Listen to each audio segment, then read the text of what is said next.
जय हिंद दोस्तों, मैं बलराम कुमार और बलराम स्टडी एकेडमी में आप सभी का स्वागत है। आज हम आप लोग के बीच में 2024 का लोकसभा चुनाव चल रहा है। इसी के मद्देनजर पॉलिटी का एक अध्याय है राष्ट्रीय दल एवं दल बदल।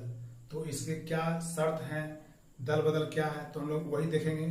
तो आपके बीच में ऊपर हेडिंग में दे दिए हैं राष्ट्रीय दल एवं दल बदल। तो राष्ट्रीय दल क्या है और दल बदल का इसका नियम क्या है, वही हम आप लोग के बीच में पढ़ेंगे। तो राष्ट्रीय दल की शर्त है। तो राष्ट्रीय दल तो आप जानते हैं कि जो मान्यता प्राप्त दल है उसका सीट होना चाहिए राज्य में संभावित के अनुसार कि संविधान में कितना दिया गया है और राज्य में कितना होना चाहिए। तो सबसे पहले उसका शर्त देखेंगे। तो राष्ट्रीय दलों की शर्त, लोकसभा में 2% सीट होना चाहिए। लोकसभा में 2% सीट होना चाहिए। लोकसभा में पूरा सीट कितना है, तो 543 का 2% सीट हो गया, वो उतना होना चाहिए। और दूसरा पॉइंट है लोकसभा में 4 सीट होना चाहिए। लोकसभा में 4 सीट होना चाहिए, ये भी उसका शर्त है, लेकिन 3 अलग अलग राज्यों में होना चाहिए।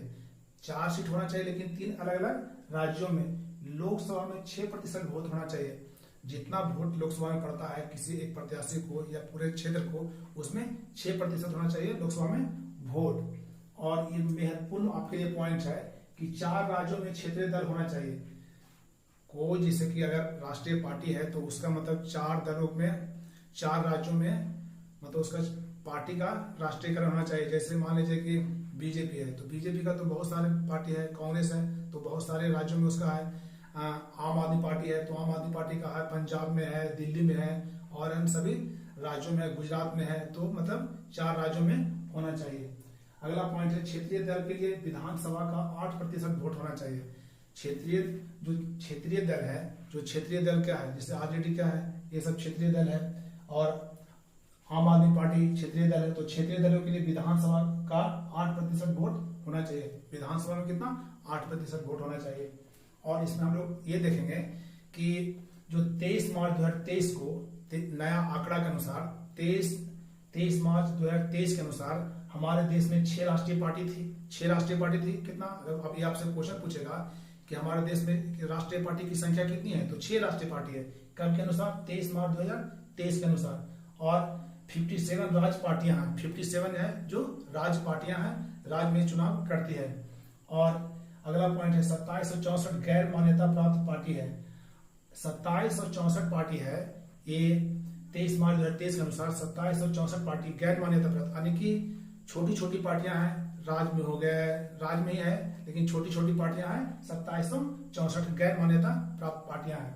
और हम अगला पॉइंट पढ़ेंगे दल बदल, एंटी डिफेक्शन। एंटी डिफेक्शन क्या है, दल बदल क्या है। तो दल बदल किसे कहते हैं, तो दल बदल के लिए हम तो सबसे पहले नीचे ही लिख दिए हैं। आप देख सकते हैं कि किसी विधायक या सांसद को किसी पार्टी के टिकट पर निर्वाचित होकर उसे छोड़ देना और अन्य दल में शामिल होना ही दल बदल कहलाता है। किसी पार्टी के टिकट पर आप चुनाव लड़िएगा और विधायक या सांसद का, और उस पार्टी से आप निकल जाइएगा तो क्या होगा कि हमको भाई दूसरा पार्टी में जाना, तो क्या वहां पर दल बदल कानून आपको लगेगा। तो उसी के विषय में हम देखेंगे दल बदल की। अगला पॉइंट है कि 52वां संविधान संशोधन 1985 दल बदल कानून पारित हुआ। 52वां संविधान संशोधन 1985 के अनुसार ये क्या हुआ, दल बदल कानून पारित हुआ था हमारे देश में। यह 10वीं अनुसूची में है। तो आपसे पूछा कि संविधान की किस अनुसूची में है, तो यह 10वीं अनुसूची में है। कौन, दल बदल। कह रहा कि पार्टी चेन कब कर सकता भाई, तो 2/3% भाग उसमें बहुमत होना चाहिए भाई। 2/3% भाग होना चाहिए, इसमें से पार्टी चेंज कर सकता है। अगला पॉइंट है पार्टी से निकालने पर दल बदल नहीं लगता है। जैसे दल बदल अगर खुद कोई विधायक या सांसद नेता निकल गया तो उस पर दल बदल कानून लगेगा, लेकिन अगर पार्टी अगर निकाल दिया उसे तो उस पर दल बदल कानून नहीं लगेगा। और कह रहा है कि 2 पार्टियों का गठबंधन पर नहीं लगता एंटी डिफेक्शन। कहने का मतलब है कि जैसे कि 2 पार्टियां हैं, 2 पार्टियां जैसे मान लीजिए कि आपको उदाहरण दे रहे हैं कि जैसे कि एक उपेंद्र कुशवाहा जी का पार्टी बिहार में और नीतीश का पार्टी है। अगर ये दोनों आपस में विलय कर लेता है, गठबंधन जोड़ कर लेता है, तो इसमें दल बदल कानून नहीं लगता। अब इसमें मर्जिस होना चाहिए, लेकिन अगर किसी पार्टी से आप निकल के दूसरा में हिल जा रहे हैं तो उसमें आपको एंटी डिफेक्शन का बिल लग जाएगा। तो ये कहा जाता है कि 2 पार्टी का गठबंधन पर एंटी डिफेक्शन नहीं लगता है। और पार्टी का विलय हो तो नहीं लगता दल बदल। देखिए अगला पॉइंट यही है कि अगर हम पार्टी का विलय करना चाहते हैं तो इसमें दल बदल कानून नहीं लगेगा। ये संविधान के 10वीं अनुसूची में है और ये पारित कब हुआ था? 1985 में।